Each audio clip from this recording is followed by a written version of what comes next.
Good morning, everyone, once again for the evaluation segment.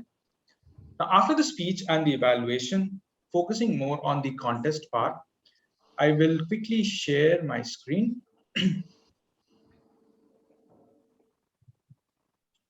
And we will talk about evaluations in a contest. Just give me 1 second.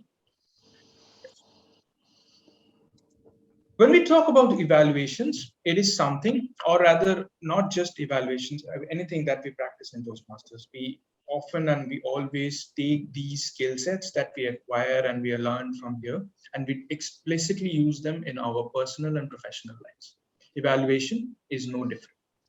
Evaluation is something where in Toastmasters, we learn the art of giving constructive feedback to members through their speeches or the role players. And over this process, we try and tend to understand what are the great things that we can do to motivate them and how we can inspire them to come back and become a better version of themselves in our life too. When we are providing evaluation or feedback to someone in our society, in our locality, in our office, to our reportees, or even to our clients, customers, or someone who is senior to us, this is a great way of providing a feedback where you let them know that not everything in life is full of thorns, but beyond those thorns, the rose is also there, and that is lovely and beautiful. Now, if we look at the word evaluation, it teaches me, or it tells in itself how or what we should be doing as an evaluator. It starts with E. Now, every speaker or every person that comes to the virtual stage or in our daily lives, delivering something, talking, or doing an action is emotionally attached to that particular action or the particular speech that the speaker is delivering. Now, when a speaker is delivering something about his or her personal stories, personal life, some lessons and understandings of that the person had, when you are also delivering the evaluation, you need to connect or tap into that pool of emotions, understand where the speaker is coming from. And only after that, your evaluation will make proper sense. So hence, emotional connect or understanding the emotion behind or the perspective of the speaker from where the speaker is coming from is something which is very important. The second most important thing is value. Now, none of us like when we do not get things of which are not of the value of our worth.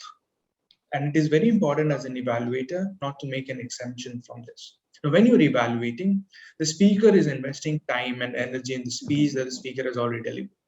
The audience who is present also is investing time in you. And they all are sitting there and they are willing to learn and listen or enjoy or have a good time of their money or their time's worth from what you are speaking.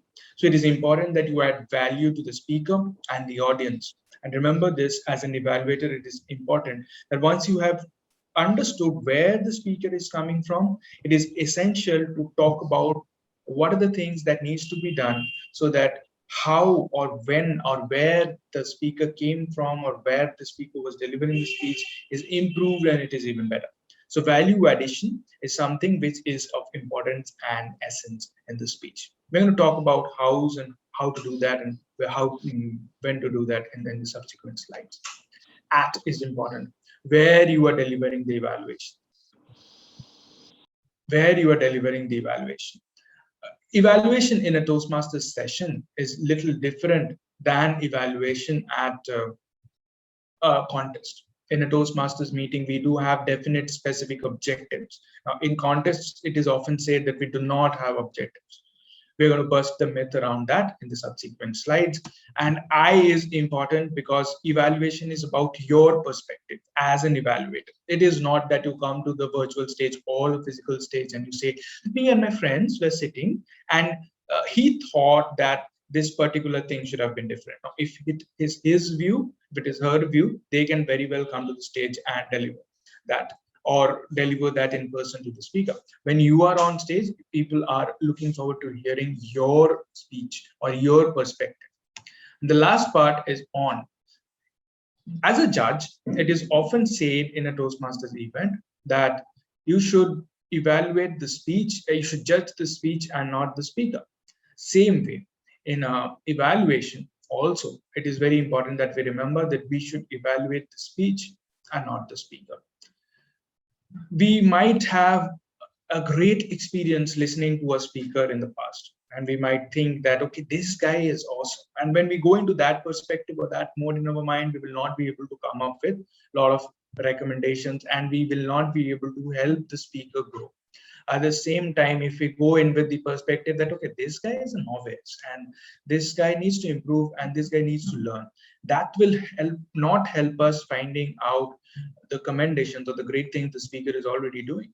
And maybe we become too critical or harsh about the speaker. And hence, it is important to understand that it is always about evaluating the speech and not the speaker or the past experiences. So emotional connect, value addition, where we are going to deliver, my perspective, and about the speech and not the speaker. These are the evaluation of the evaluation that we want to cover today. We will talk about the difference between evaluations in a regular meeting and during contests. And we will also have a look about the ballot of the Toastmasters International that is governing the judges into mark us in an evaluation contest. Now, like we discussed, that emotions and valuation is very important. And when you are delivering an evaluation, it is extremely important that we connect the mutual feelings, and that will help us see through. If you are not okay settling for what is less than your value, know that the others are not. So ensure that you are adding value to the speaker. Now, in an evaluation, while we are on and we are delivering, objectives come in before that.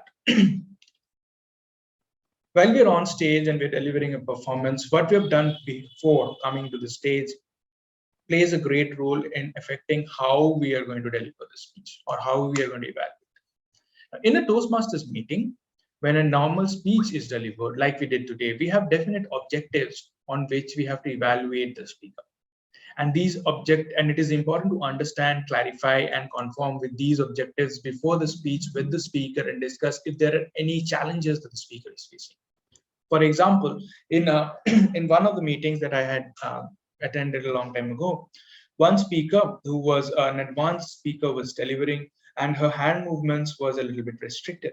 So one of the evaluators told her that you should, as an advanced speaker, move your hands more freely and connect with the audience.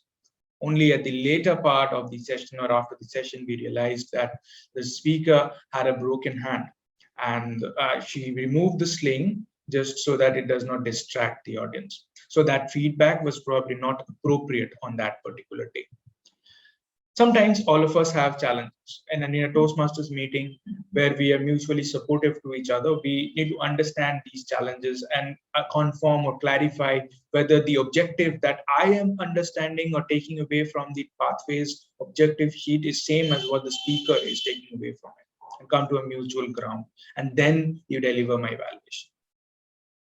Now, this is about how we should do or how we should go about in a normal or a regular Toastmasters meeting. Now, what do we do in Toastmasters contest or an evaluation contest? What are the objectives? There is no objective. I don't know what the speaker will say, right? So when in a Toastmasters contest, I also feel that we should have objectives in our mind so that my mind knows what I am looking for in the speech.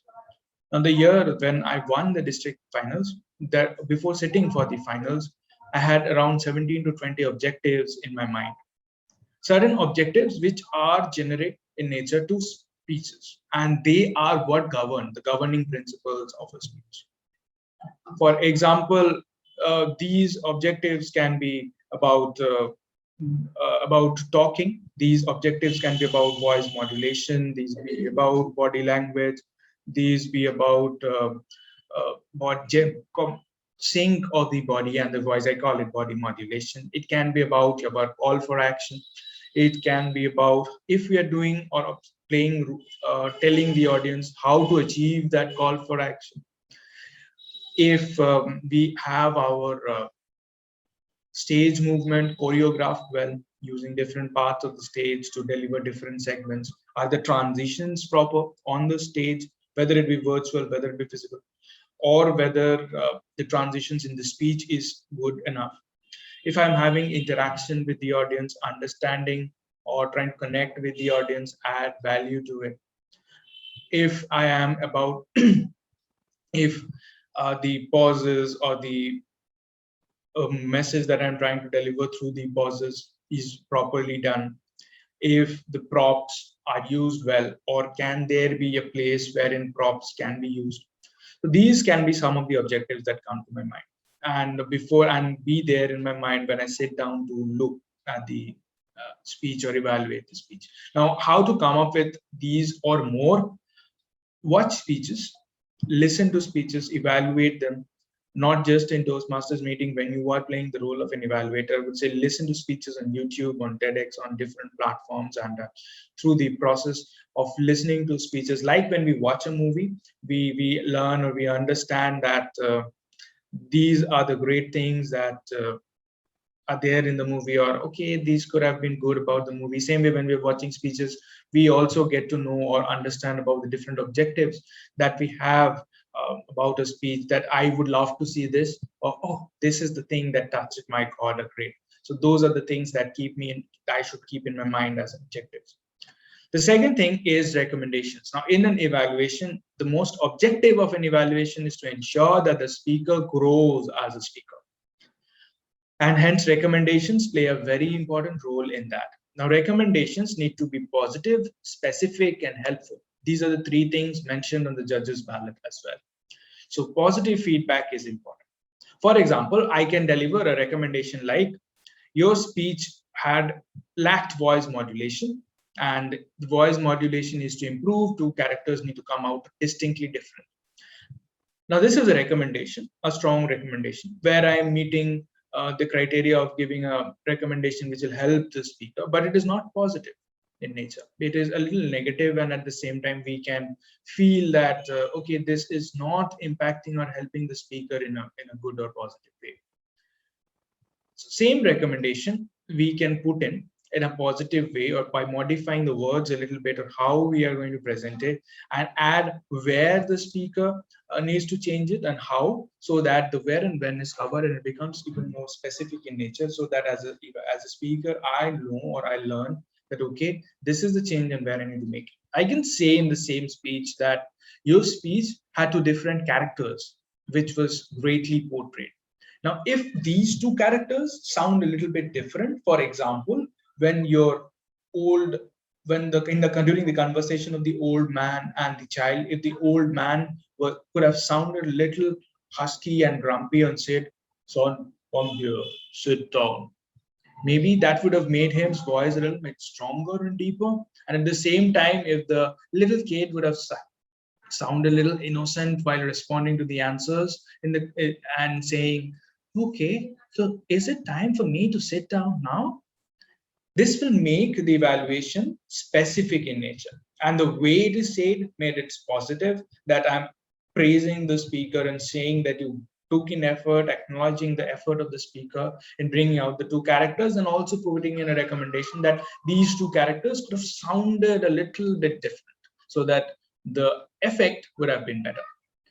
Now, I think the most important part of an evaluation is the commendations, because this is very important for motivating the speaker. Now, the objective of an evaluation is to find a better version of the speech or the speaker. But at the same time, if the speaker does not come back to the stage or feels demotivated about the entire process, it is not just good enough. So we need to motivate and inspire and ensure that the speaker comes back with the commendations. So motivating the speaker with the beautiful things that the speaker is already doing, putting in all the energy, the effort, the emotions that the speaker has invested in the speech should be there. Also, at times we see that we are too critical about a speech as a speaker as well, and we try to find out good things about the speech, and we remove things which we feel are not important, and in that process great things get removed. So when we are providing these commendations, we are also supplying pointers to the speaker that these are the things you should not remove. These are the things which are amazing. These are the things which are great in nature. And that will definitely help the speaker. Remember, an evaluation is about putting the speaker first. So even when you are delivering the evaluation in an evaluation contest, if you can put the speaker first, if you can put the audience first, like always, you will definitely touch the hearts of the audience and place yourselves in them. So have the objectives clarified. It does not matter if it is a contest or a regular meeting. Understand your recommendations to be positive, specific, and helpful, and provide your commendations properly to motivate and ensure the speaker understands what they should keep or sustain in the speech. And while you do all these things properly, you are adding value to the speaker. The speaker now knows what the great things they should do, what the speaker now knows what the things where they should be tweaking a little bit, and at the same time feel inspired and motivated. You make them feel special and you make them feel like a star, and they are the prima facie or the primary targets of your speech. So putting them first adds value to the entire concept.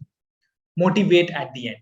It is very important that you call the speaker back, or you motivate them, you inspire them, you make them feel good about it and make them confident enough that, okay, I need to work on the recommendations, but I am good. I can do it next time, or this time even I've got an 8 out of 10. I can improve on the 2 things that the evaluator said and make it a 10 on 10 and ace it. So this motivation should be passed on to the speaker, and they should feel excited enough about the speech and not feel like, nah, it's not my cup of tea. That should not happen. Now, in a contest, while we talk about the ballot in the next slide, we will see that there is specific marks, around 7 to 8 marks, which is there for motivating at the end. And even at the district final levels, that is, we refined advanced speakers crossing all the levels in the contest season. Even at that level, you will see 50% of people missing out or motivating at the end. And that costs 7 to 8 marks on the judges' ballot. So it is important to remember to motivate in the end.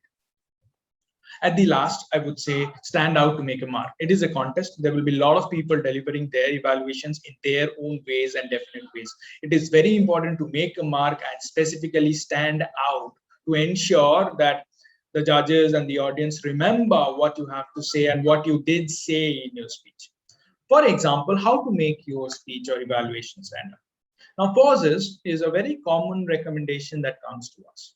And we often say that the pause in your speech was not, should be paced properly or spaced properly so that that will help the speaker.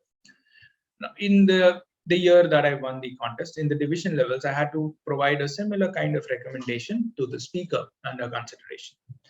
And I also knew that this recommendation will be common and generic. And even if the others are not saying it, people will feel that this is just a common recommendation that is coming in, and I might not get that much marks in that.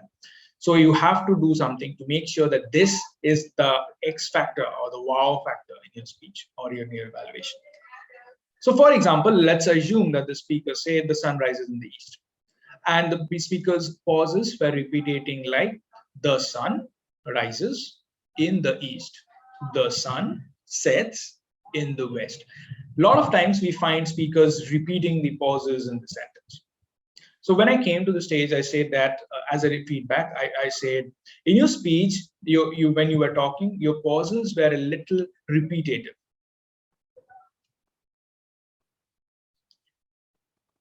In your speech, when you were talking, your pauses were a little repetitive in nature. If I plot the pauses to a sound graph, it will sound like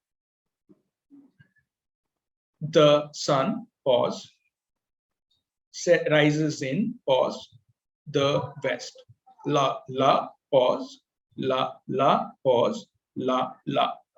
Now we all know that pauses make music.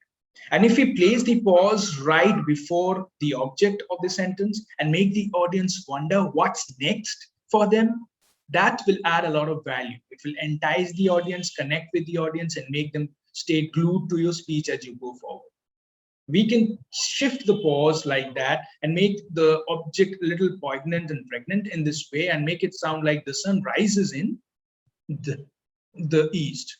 And now if I plot the voice graph, it will sound like the sun rises in, pause, the east, la la la la, la la. So it becomes a beautiful music to the ears of the audience. Now, making the same changes or providing the same feedback in a different way helps. Now, when you are on the stage or in those 5 minutes where you're writing down your pointers, it is difficult to come up with these understandings. And hence, it is important that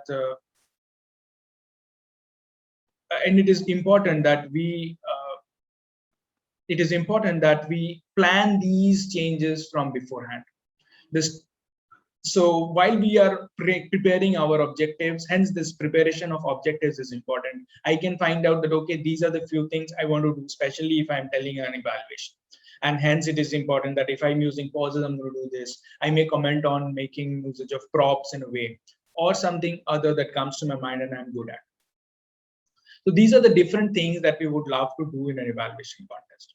Now, the evaluation judges ballot, which is the last thing on the slides today, is something very simple. It has 4 segments only. It has the analytical ability, which is 40%, which has to be clear and focused.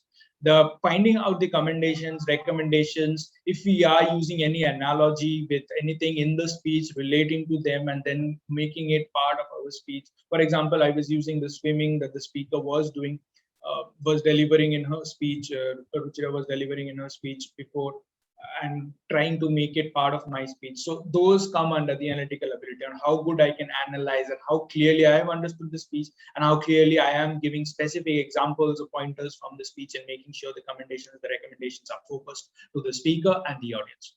The technique needs to be sympathetic, sensitive, and motivational. Like we've been saying, we need to inspire the speaker and the audience and make them feel good about it and make sure that they come back to the speech. And that is 15% of marks. Recommendations has to be positive, specific, and helpful, like we discussed, and it covers 30% of marks. And the summation has to be concise and encouraging. In the summary, which is at the end, we should not add more pointers. It should be as simple as your speech already had great body language, voice modulation, stage coverage, a little bit of work on the usage of props, pauses, and the character build-up may help your speech to come to a greater level. And I'm sure, and then you add the motivation at the end, like the encouraging part. So like I was saying, you see, encouraging is there in summary and encouraging is there in the technique as well, like motivational. So if you are encouraging at the end or asking the speaker, motivating them, making them feel confident and comfortable, that amounts to around 7 marks approximately here, because there are 2 points and 15%. And same way here is motivational for the entire speech, that is 15%, that is 5 marks of your entire thing. So if you are missing out on this encouraging here, you're definitely missing out of 7 and probably 8 marks on the judges ballot. So we need to keep all these things in our mind as we go forward. Now, I've talked long about the different tips about the evaluation. And when we are delivering, we have to keep in mind that there are 3.5 minutes to do. So to connect with the speech, to provide all the good things or the commendations, I would recommend that you use up the first 1 minute of the speech. And then when you are delivering your recommendation, you can deliver up to 2 to 3 recommendations and 2 to 3 recommendations. And while you are delivering 3 to 4 recommendations, 3 is generally everyone uses. So I'm trying to use 4 in a contest so that it stands out. And when you are doing that, you can use 25 seconds for each of the recommendations. And that will give you around, each of the first 2 recommendations and 20 for the next. So by 2 minutes and 40 seconds, you'll be done with your commendations, your recommendations, your introduction, and your connecting with the speaker at the beginning as well. And the rest part is the summary and the inspiring the audience. And that can take up around 15 to 20 seconds. So by 3 minutes, 5 seconds, you will be done with your evaluation. We are all human beings, and we will speak a little more or speak a little less while we are doing. But by practicing the evaluations in a session, in a meeting or YouTube, working with our mentors, we can practice or fine-tune the timelines associated with it. And we also need to keep that buffer of 25 seconds around, so that if we are overshooting here and there, those 25 seconds prevent us from getting disqualified.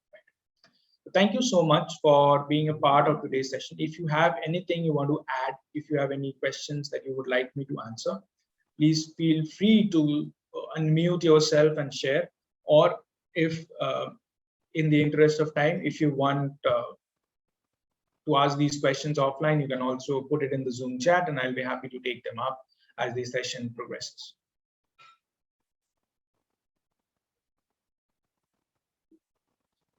Toastmaster Ipshit, I guess we can take one question. I just okay. got a chat from Toastmaster Neponia. She wants to ask, and then other things we can take in the general evaluation section if people post. Sure. Please unmute. Please go ahead. Yeah. Thank you so much, first of all, DTM Kaushik. That was wonderful, remarkable. I just have one question. I usually struggle with remembering what the speaker spoke about, unless I've, of course, written it down. And like I saw in your evaluation, you were absolutely spontaneous and you remembered exactly what the speaker said and how she said it, and then you presented your evaluation. So do you have any tips or suggestion for that, to remember what the speaker, because then we have to show that we are spontaneous without looking at a paper or something. Right. So I would say, please write it down. I also do that in a contest. So if you go to YouTube and look at my district winning speech, that you will find me with the piece of paper in my hand, and those examples I do quote, because I do not want to misquote and make it apparent that I don't remember and I'm talking about something I don't understand. So looking at the notes is quite something good. Even today, I had, since it was a session, I did write them down in my notepad, which is open in my laptop, which was open. So I could read them out from the notepad in front of me. So I was actually reading those examples from what I've written down. So there is no harm in writing them down and referring to them. With practice, however, you will remember them. I do remember the examples now as well. So even now I remember that she was talking about swimming in the deep end and the shallow end, or how her mother said things wrapping around her. So with practice and while you deliver more evaluations, these points will stay with you. But still, I would recommend that you do the right thing already, that you write them down and you look at those examples. But sometimes it may be the smoothness might affect that you are looking and then you're speaking. So for that, what I do is I practice my pointers. Like I said, I have my objectives in mind. So I will try different permutations and combinations of those objectives before a contest from different YouTube speeches of different genres. Like some may be inspirational, humorous, because I don't know who the target speaker will be and how the speech will be. So I evaluate different speeches which has a different permutation and combinations, and I try to write down my pointers and try to see them and talk and make them sound smooth. I record my voice and listen that whether I was making any fumbles or whether I was smooth in the entire process. So that will help. Also, while you are waiting for the speaker, so I did that even as a district finalist. While I was waiting for my turn to speak, even if I'm the first speaker, I get around a couple of minutes before everything is ready and I am called to the stage, even on a virtual platform, because there will be people moving to breakout rooms and this and that. So in that process, I repeat in my mind, okay, these are the 4 positives and these are the 4 negatives I'm going to say. So it will be in this format. So I'm going to introduce, connect, then say, you were amazing with your voice modulation, and then look at the paper and say, this is your example. So I practice the flow in my mind while a few times before I come. But ensure that you do not over practice so that your energy goes down and you seem to be a little jaded by your delivering. But otherwise, this can also help. I hope this answers your question. All right. Thank you so much, DTM Kaushik. That's it. Thank you. Thank you so much, Toastmaster Kaushik, for taking that session forward and answering. We'll also have other members and guests who have questions can put it in the chat box and we can take it offline or we can answer at the end of the session. So can we have a round of applause for distinguished Toastmaster Kaushik for that wonderful session and guiding us all. And in this times like this, when contests are just about to begin, this helps a lot. So from Panchkula Toastmasters, from Dehradun Toastmasters, we'd like to thank you for your wonderful contribution.